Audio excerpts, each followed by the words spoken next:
पीहू का पालन पोषण एक गरीब परिवार में हुआ था, पर उसकी शादी अतुल नाम के एक लड़के से होती है जो बहुत अमीर होता है। और जब पीहू पहली बार अपने ससुराल में आती है तो वो अपना बड़ा सा घर देखकर हैरान हो जाती है। हे भगवान, ये तो कितना बड़ा घर है। मैंने तो कभी सपने में भी नहीं सोचा था कि मैं महलों की रानी बन जाऊंगी। अरे बहू, दरवाजे पर खड़ी खड़ी क्या सोचने लगी? अब जल्दी से कलश गिराकर गृह प्रवेश करो। और भी बहुत सारे रीति रिवाज रह रहे हैं अभी, उन्हें भी तो पूरा करना है ना। अपनी सास शोभा के कहने पर पीहू कलश गिराकर गृह प्रवेश करती है। धीरे धीरे सारे रीति रिवाज पूरे हो जाते हैं। शोभा अपने कमरे में बैठी होती है। तब पीहू भी अपना सुंदर सा कमरा देखकर ख्यालों में खो जाती है। तभी वहां अतुल आता है। क्या हुआ पीहू, तुम जब से अपने ससुराल आई हो तब से बस खोई खोई सी हो।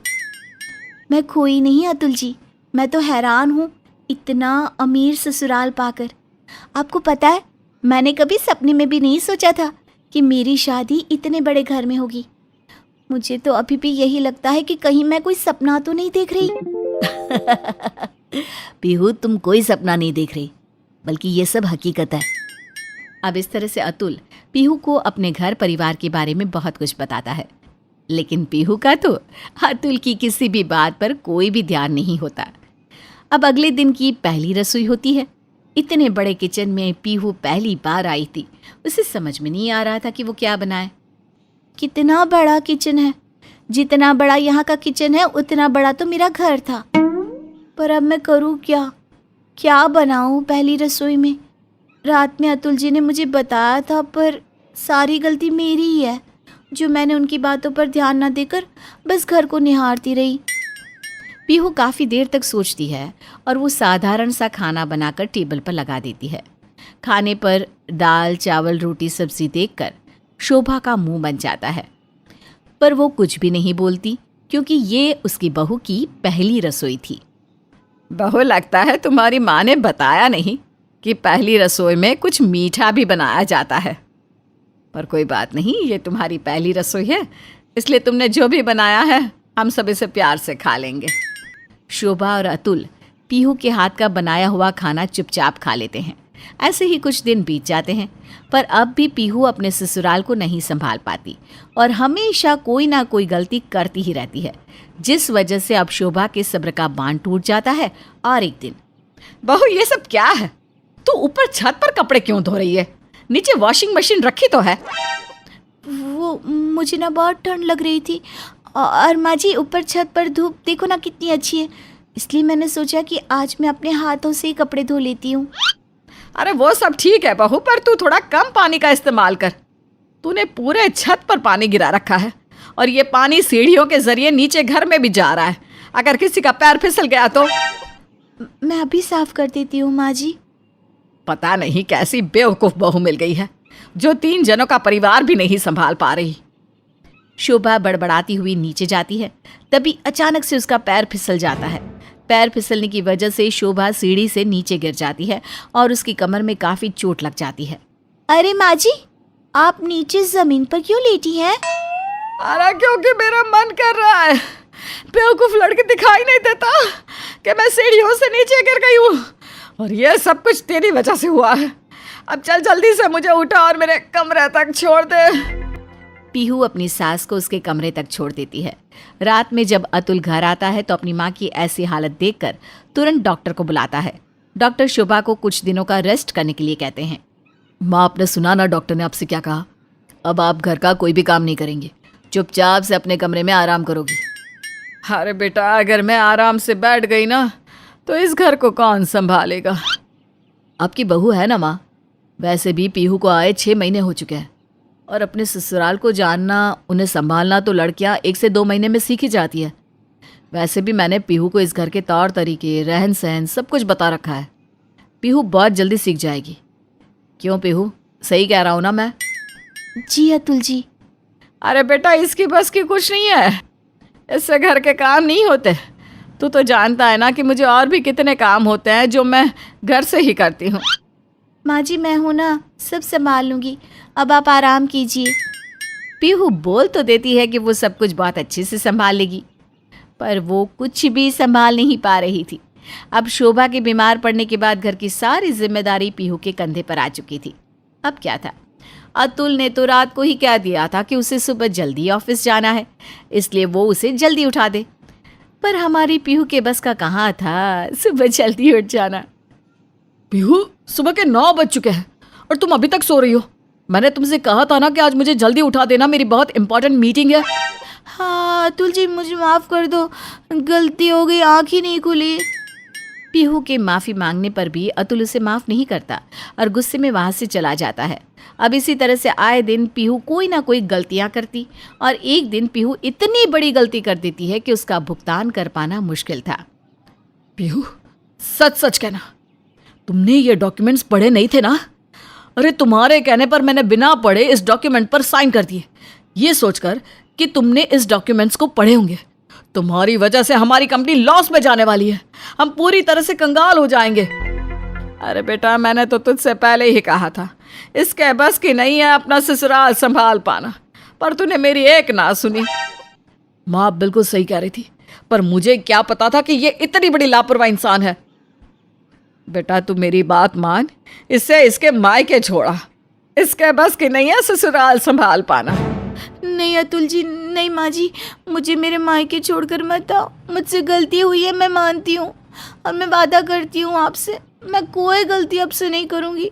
मैं सच कह रही हूँ, मैंने कमेंट पढ़े थे, वो डॉक्यूमेंट इंग्लिश में थे ना, और मुझे इंग्लिश नहीं आती। पीहू, तुम इतनी बेवकूफ़ कैसे हो सकती हो? मैंने तुमसे कहा था ना कि अगर तुम्हें कुछ समझ में ना आए तो मुझसे बात किया करना, मुझसे पूछना।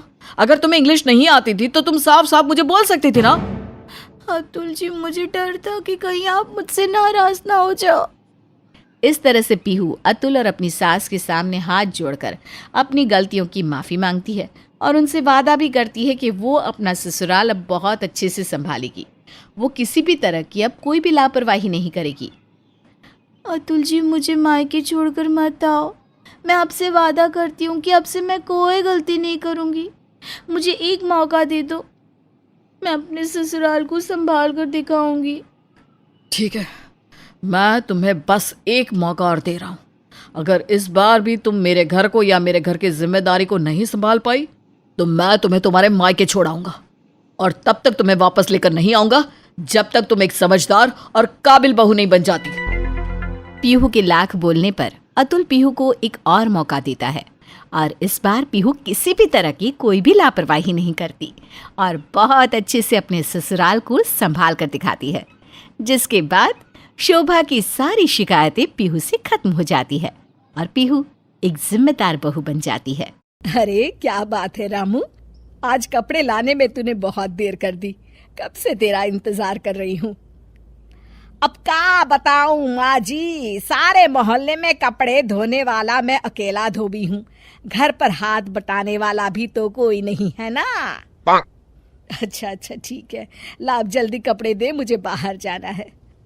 ये लीजिए माँ जी आपके कपड़े और ये रहा इस हफ्ते का हिसाब, कुल मिला के 500 रुपए हो गए। रुक जा, मैं अभी पैसे लेकर आती हूँ। गोदावरी अपनी बहू को आवाज देती है। अरे बहू, धोबी कपड़े लेकर आया है, उसे पैसे देने हैं, 500 रुपए लेकर तो आना। माँ जी, आपके बउआ की शादी हो गई?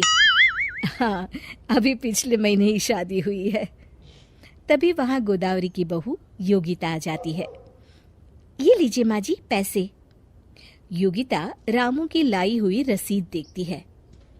अरे ये क्या भैया, सब मिलाकर हिसाब तो 350 रुपए का हो रहा है और आप 500 रुपए मांग रहे हो। योगिता की बात सुनकर रामू हड़बड़ा जाता है और कहता है अरे दीदी, लगता है कुछ गलती हो गई है, जरा दिखाना तो। माफ करना, हाँ हिसाब मैंने गलत लिख दिया था, आपने बिल्कुल सही कहा, 350 का ही हिसाब बनता है। योगिता समझ जाती है कि उसकी सास को पढ़ना लिखना नहीं आता। इस बात का फायदा उठाकर रामू उसे बेवकूफ बना रहा था। अपने पैसे लेकर रामू कहता है, माँ जी आपकी बहू तो बड़ी होशियार है। हाँ वो तो है, मेरी बहू बीए पास है। अच्छा अच्छा माँ जी, चलता हूँ मैं। रामू के जाते ही गोदावरी योगिता से कहती है, इसका मतलब बहू, ये धोबी का बच्चा हमेशा मुझे बेवकूफ बनाकर मुझसे ज्यादा पैसे लेकर जाता था। इसीलिए कहते हैं माँ जी, कम से कम इंसान को इतना पढ़ा लिखा तो होना ही चाहिए कि वो छोटे मोटे हिसाब आसानी से कर सके। तेरी बात तो सच है बहू, लेकिन मैं भी क्या करूं? हमारे जमाने में हमारे माता पिता ने हमें कभी स्कूल ही नहीं भेजा। हमारा तो सारा दिन घर में ही बीत जाता था।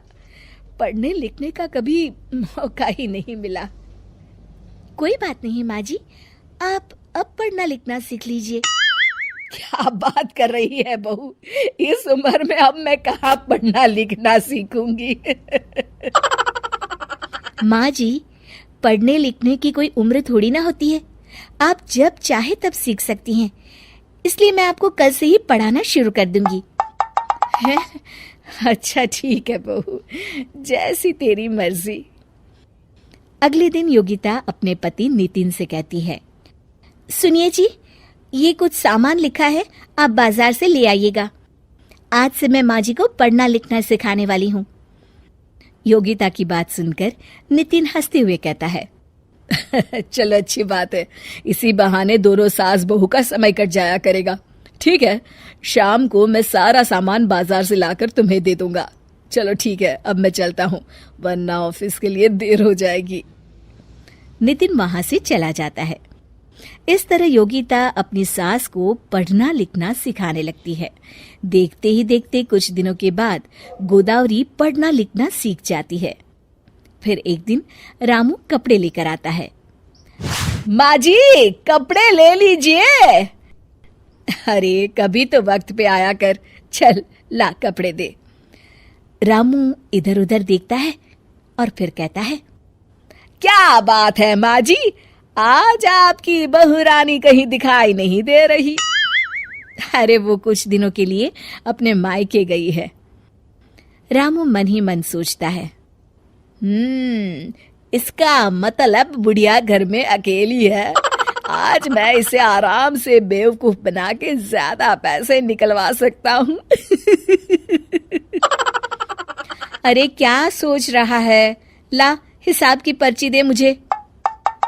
रामू गोदावरी को हिसाब की पर्ची देते हुए कहता है, माँ जी, पिछले 20 दिन का हिसाब है। इस बार आपकी तरफ पूरे 1500 रुपए बनते हैं। गोदावरी पर्ची देखकर हिसाब करती है और सीधे रामू का कान पकड़कर जोर से खींचती है। मर गया, अरे माँ जी क्या कर रही है? 1200 के हिसाब को 1500 बताता है। अरे माँ जी, लेकिन आपको तो पढ़ना लिखना नहीं आता है ना। इसी बात का फायदा उठाकर तू इतने दिनों से मुझे ठग रहा था, हैं? मेरी बहू ने मुझे पढ़ना लिखना सिखा दिया है। अब तो मैं पढ़ भी सकती हूँ और तेरे जैसों को पढ़ा भी सकती हूँ। अम्मा जी, मुझे माफ कर दीजिए, आज के बाद मैं कभी बेईमानी नहीं करूँगा। अच्छा अब मैं चलता हूँ। अरे भागो रे भागो। तभी योगिता अपने कमरे से बाहर निकलकर वहां आ जाती है। रामू को इस तरफ भागता देख दोनों सास बहू खूब हंसते हैं। शिक्षा हमारे जीवन को बेहतर और आसान बना देती है। अरे बहू, क्या कर रही है? जरा ये साड़ी पहन के तो दिखा। आज हम सब मोहल्ले की औरतें बाजार गई थी, तभी मुझे एक दुकान पर ये साड़ी दिखाई दी। मैंने तेरे लिए खरीद ली। अरे वाह माँ जी, ये तो बड़ी सुंदर साड़ी है, मैं अभी पहन कर आती हूँ। फिर गीता साड़ी पहन कर आती है। अरे वाह, कितनी सुंदर लग रही है तू। तभी दरवाजे की घंटी बजती है।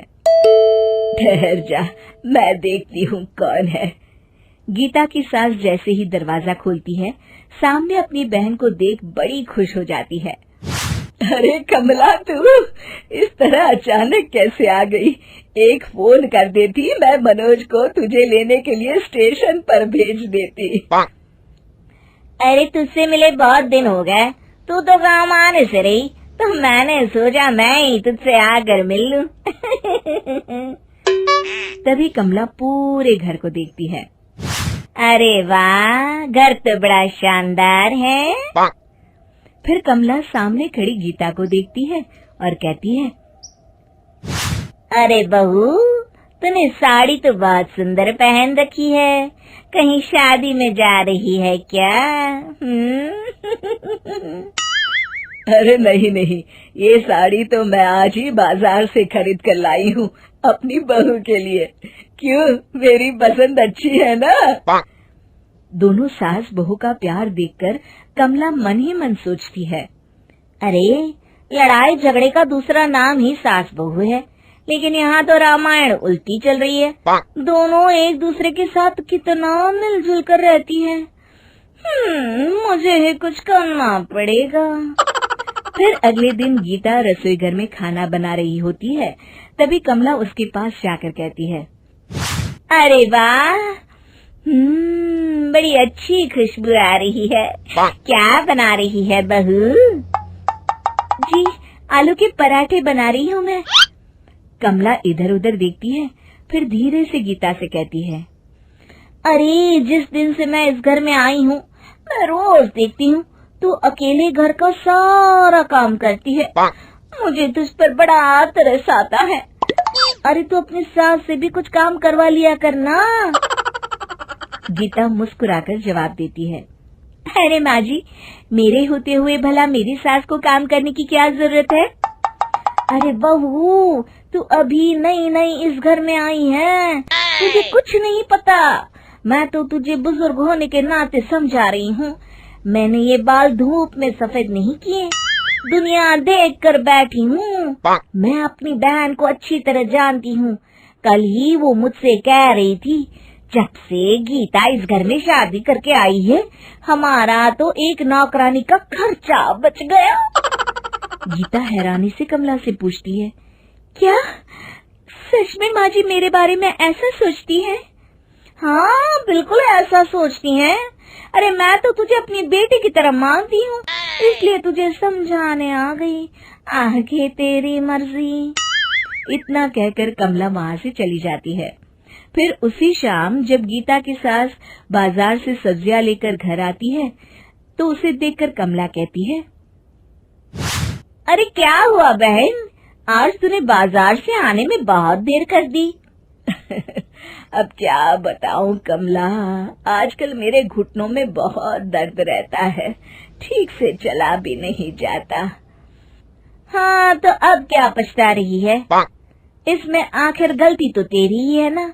बहू के होते हुए सास अगर घर में नौकरानी की तरह काम करे तो उसका तो यही हाल होगा ना। अरे कभी गाँव आकर देख, हम अपनी बहुओं को तलवार की धार पर रखते हैं। अरे तुझे क्या पता तेरी बहू पीठ पीछे तेरे बारे में क्या बातें करती हैं। कल ही तेरी बहू की बातें सुन रही थी, पड़ोस की मीना से कह रही थी, मेरी सास के होते हुए मुझे अपने घर में नौकरानी रखने की कोई जरूरत नहीं है। अरे ये क्या कह रही है? मेरी बहू मेरे बारे में ऐसी बातें कभी नहीं कर सकती। अरे तू तो मेरी बहन है, भला तुझसे मैं झूठ क्यों बोलूंगी? मैं तो तेरे भले के लिए बोल रही हूँ। सारा दिन अपनी बहू की चाकरी में बिता देती है, कभी बाजार से सब्जियां लाती है तो कभी उसके लिए महंगी महंगी साड़ियां लाती है। अरे तेरी अपनी कोई जिंदगी है या नहीं है? फिर गीता की सास कमला की बातें सुनकर सोच में पड़ जाती है और तभी मौका पाकर कमला वहाँ से चली जाती है। अगले दिन से कमला रोज गीता और उसकी सास दोनों को एक दूसरे के खिलाफ भड़काना शुरू कर देती। फिर एक दिन, अरे बहन, मैंने सुना है तेरे शहर का बाजार बहुत बड़ा है और वहाँ दुनिया भर की सभी चीजें मिलती हैं। मैं सोच रही थी क्यों न चलकर आज बाजार घुमाते हैं। अच्छा ठीक है, मैं अभी बहू से पैसे लेकर आती हूँ, फिर हम दोनों चलते हैं। तभी विमला मुंह बनाकर कहती है, अरे कैसी सास है तू जो अपनी बहू से पैसे मांगती है, शर्म नहीं आती तुझे? मैं तो समझती थी तू इस घर की मालकिन है। खैर आखिरकार तेरी बहू सच ही कहती है, तू इस घर में किसी नौकरानी से कम नहीं है। विमला की बातें सुनकर गीता की सास को गीता के ऊपर बहुत गुस्सा आता है और वो सीधे गीता के कमरे में जाकर उससे तिजोरी की चाबी मांगने लगती है। तभी गीता भी अपनी सास से नाराज थी और वो तिजोरी की चाबी देने से इनकार कर देती है। फिर देखते ही देखते दोनों में बहस शुरू हो जाती है। दूसरी तरफ कमला दोनों को एक दूसरे के साथ लड़ता देख मन ही मन बहुत खुश होती है। आखिर मेरा नाम भी कमला है, जो एक बार ठान लेती हूँ उसे करके दिखाती हूँ। आखिरकार इस घर की शांति भंग हो ही गई। तभी मनोज दफ्तर से जल्दी घर आ जाता है, लेकिन घर में आते ही वो देखता है कि उसकी माँ और पत्नी किसी बात को लेकर एक दूसरे से बहस कर रही हैं। तभी मनोज की नजर अपनी मौसी पर पड़ती है, जो एक कोने में खड़ी मुस्कुरा रही होती है। मनोज समझ जाता है कि ये सब उसकी मौसी का किया धरा है। फिर मनोज अपनी मौसी को सबक सिखाने की ठानता है। उसी रात मनोज अपनी मौसी की बहू मंजू को फोन करके सारी बात बता देता है और उसे अपने घर आने के लिए कहता है। अगले दिन कमला आराम से सोफे पर बैठकर टीवी देख रही होती है। तभी अचानक वहाँ उसकी बहू मंजू आ जाती है और आते ही अपनी सास को डांटने लगती है। अरे वाह माँ जी, आप तो एक नंबर की झूठी है। मुझसे कह के आई थी कि मैं तीर्थ यात्रा पर जा रही हूँ, लेकिन आप तो यहाँ मजे मार रही हैं। तभी गीता और उसकी सास भी वहाँ आ जाते हैं। उन्हें देखकर विमला झिझकते हुए अपनी बहू से कहती है, अरे बहू तू बेकार में नाराज हो रही है, मैं तो बस आने ही वाली थी। अरे माँ जी, मुझे मत सिखाइए, मैं आपको अच्छी तरह जानती हूँ। लोगों के घरों में आग लगाने के अलावा आप करती क्या है? ये तो अच्छा हुआ कि रात को मनोज भैया ने मुझे फोन करके सब बता दिया। कम से कम इन लोगों को तो चैन से रहने दो। बहुत हो गया, अभी के अभी आप घर चलिए। तभी कमला की असलियत देख गीता और उसकी सास एक दूसरे को देखकर मुस्कुराती है और कमला अपना सामान बांधकर अपनी बहू के साथ वहाँ से चली जाती है। शिक्षा, कान का कच्चा इंसान हमेशा अपना ही नुकसान करता है। कोकिला का इकलौता बेटा प्रभास उसका लाडला था, लेकिन उसने अपनी मर्जी से कविता से शादी कर ली थी। इस वजह से कोकिला कविता को बिल्कुल पसंद नहीं करती थी। वो तो अपने बेटे प्रभास की शादी अपनी सहेली की बेटी डॉली से करवाना चाहती थी। एक दिन कविता कोकिला को खाना ला कर देती है। कविता के जाने के बाद कोकिला अपने पास रखी एक पुड़िया बाहर निकालती है और उसमें रखा सारा नमक और मिर्च खाने के ऊपर डाल देती है। हे भगवान, मेरी तो किस्मत ही फूट गई है। क्या हुआ माँ? अब क्या बताओ बेटा, जब से तू इस कविता को घर लाया है ना, तब से मैं अच्छा खाने को तरस गई हूँ। जरा ये चख के तो देख, इसमें कितनी मिर्च है और सारा नमक भरा पड़ा है। अब मैं ये खाना खाऊंगी क्या? हाँ माँ, इसमें तो सच में बहुत नमक है। शायद गलती से पड़ गया होगा। छोटी मोटी गलतियां तो सभी से हो जाती है। तुम अपना मूड क्यों खराब कर लेती हो? तभी कविता भी रसोई घर से वहां आ जाती है। माँ जी, गलती मेरी है, आप नाराज मत होइए। मैं आपके लिए फिर से खाना बनाकर ले आती हूँ। वाह वाह बेटी, तेरे बाप के घर मुफ्त का राशन आता होगा, हमारे यहाँ नहीं। इस तरह रोज रोज खाना बनाकर फेंकेंगे तो एक दिन हम सड़क पर आ जाएंगे। एक भी काम ठीक से नहीं करती। पता नहीं कहाँ से मेरे भोले भाले बेटे को अपनी जाल में फंसा के उससे शादी करके इस घर में आ गई। अब बस भी करो माँ, तुम इस घर की बड़ी हो, इस तरह की बातें तुम्हें शोभा नहीं देती। कविता, तुम भी आइंदा ऐसी गलती मत करना। अच्छा, मुझे देर हो रही है, मैं ऑफिस के लिए निकल रहा हूँ। प्रभास वहां से चला जाता है और कविता भी रसोई घर में चली जाती है। तू चाहे कुछ भी कर ले बेटा, मैं इस डायन को घर से निकाल कर रहूंगी और डोली को अपनी बहू बनाकर ले आऊंगी। आखिर मेरा नाम भी कोकिला है, मैंने भी कच्ची गोटियां नहीं खेली। फिर एक दिन प्रभास अपनी माँ को फोन करता है। हेलो माँ, आज शाम को मैं कविता को फिल्म दिखाने ले जा रहा हूँ। मैंने फिल्म की टिकट्स बुक करवा ली है। आप उसे तैयार होने के लिए बोल देना ना प्लीज। ठीक है बेटा, मैं बोल दूंगी। शाम को प्रभास घर आता है। अरे कविता, तुम अभी तक तैयार नहीं हुई? इससे पहले कि कविता कुछ कहती, कोकिला बोल पड़ती है। अरे बेटा, मैं तो बहू से कब से कह रही हूँ प्रभास आता होगा तो तैयार हो जा, लेकिन ये तो मेरी एक नहीं सुनती। कविता समझ जाती है कि उसकी सास झूठ बोल रही है। फिर भी कविता अपनी सास की बात से सहमति जताते हुए कहती है, अब सॉरी प्रभास, मैं भूल गई थी, अब तो फिल्म का टाइम निकल चुका है। कोई बात नहीं, फिल्म ना सही, हम आज किसी अच्छे रेस्टोरेंट में खाना खाने चलते हैं। हाँ ये ठीक है, आप रुकिए, मैं अभी तैयार होकर आती हूँ। थोड़ी देर के बाद दोनों बाहर चले जाते हैं। पता नहीं इस चुड़ैल ने मेरे बेटे पर कौन सा जादू मंतर करके रखा है। मेरा बेटा तो बस हर वक्त इसके पीछे दुम हिलाते घूमता रहता है। कोकिला प्रभास को कविता के खिलाफ भड़काने का कोई मौका नहीं छोड़ती थी, लेकिन कविता उसके इस बर्ताव को अनदेखा करके दिन रात अपने सास ससुर की सेवा करती थी। कुछ दिनों के बाद डॉली वहां आती है। अरे डॉली बेटा, बड़े दिनों के बाद आई है, बैठ बेटा। मैं यहाँ बैठने नहीं आई हूँ माँ जी, मैं आज फैसला करने आई हूँ। आप तो कह रही थी बस कुछ दिनों की बात है, आप बहुत जल्द उस चुड़ैल को घर से बाहर निकाल देंगी और अपने बेटे की शादी मुझसे करवा लेंगी और अपने बेटे से मेरी शादी करवा देंगी। आज मैं कुछ नहीं सुनूंगी। आपको क्या लगता है पूरे शहर में बस आपका ही बेटा है? अरे मुझे तो रोज बड़े बड़े घर से रिश्ते आते हैं। मैं आपको कुछ दिनों की मोहलत और दे रही हूँ, उसके बाद मैं किसी दूसरे लड़के से शादी कर लूंगी। चलती हूँ।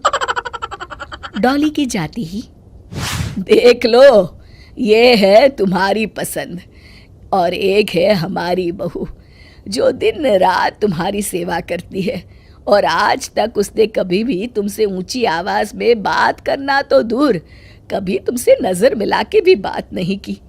और तुम हो कि इस परकटी और नकचढ़ी लड़की के लिए अपनी सीधी सादी बहू को घर से निकालने की सोच रही थी।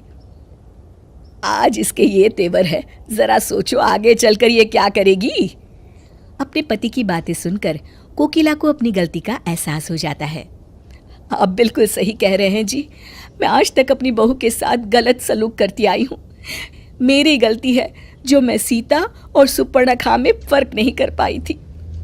उस दिन के बाद से कोकिला की सोच और उसका व्यवहार अपनी बहू के लिए पूरी तरह बदल जाता है। शिक्षा, हमें कभी भी बाहर वालों की बातों में आकर घर के रिश्तों को बिगाड़ना नहीं चाहिए।